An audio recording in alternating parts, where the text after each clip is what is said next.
गुफ्तगू सुनूं, ख्वाजा ज़हार की सुनूं, एक ही तासुर मिल रहा है कि कराची के शहरियों की ज़िंदगी की कोई कीमत नहीं है, बड़ी बेवकूफ़ी का आलम है। क्या वजह है इसकी? इस शहर का इतना वजन है फाइनेंशियल हर तरह का, क्यों?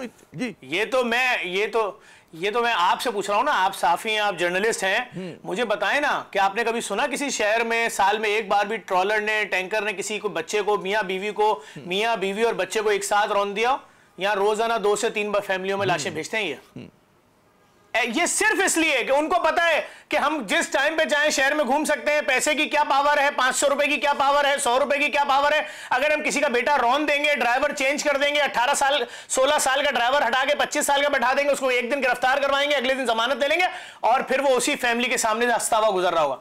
कोई मुझे बताए तो उस कफन की कीमत जो आज एक दिन के बच्चे को पहनाया गया है, कीमत बताओ। अपने इन मिनिस्टरों के साथ ये जुल्म नहीं हुआ ना? इनके बच्चे टैंकरों के नीचे टायरों में आके मरे नहीं ना?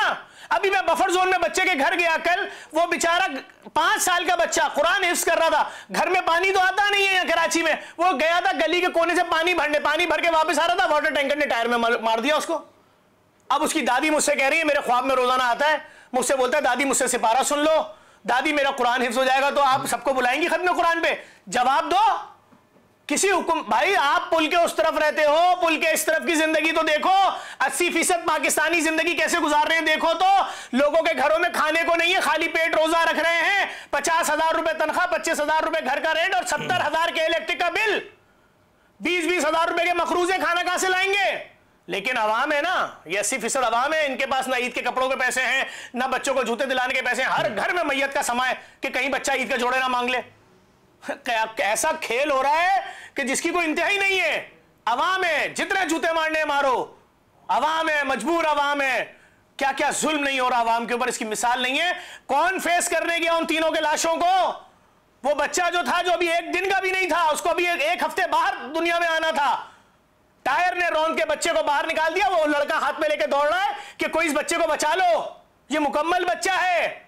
मर गया, अच्छा हुआ मर गया, नहीं तो वो तो बच्चा करता क्या?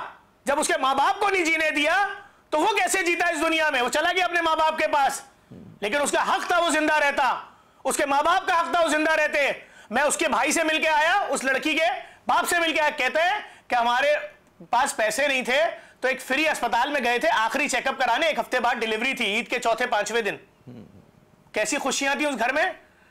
एक ही बेटी थी उसकी और उसकी पहली विलादत होने वाली थी। सबको रौंद के मार दिया। 12-12 घंटे गुजर गए, कोई वजीर नहीं गया उनके घर। क्यों?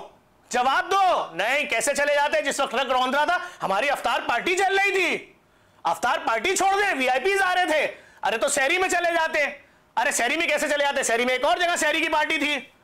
तो बात ये अवाम है भाई, आपकी अफ्तार पार्टी हो या आपकी शहरी पार्टी हो, ये सह तो रहे हैं सारे जुल्म, ये सब कुछ सह रहे हैं। इनके घरों में वीर नस्लें खत्म कर रहे हैं, नस्लें, मतलब कोई बचा ही नहीं। शौहर बीवी एक ही बच्चा था, सबको मार दिया। ऐसी नस्ल कुशी जिसकी मिसाल नहीं मिलती है। लेकिन अवाम है, पाकिस्तानी अवाम है, मोटरसाइकिल पे घूमने वाले लोग हैं, रौंद रौंद के मारो, कोई कानून नहीं आएगा, किसी को सजा नहीं होगी। मुझे तो सिर्फ एक ही आसरा नजर आ रहा है। मैं बार बार कह रहा हूं, इंतहाई मोहतरम चीफ जस्टिस ऑफ पाकिस्तान और इंतहाई मोहतरम आर्मी चीफ साहब, खुदा के वास्ते कोई कमीशन बनाए तो और कराची पूछे, के दुखों का कोई तो पूछे, तवज्जो दे।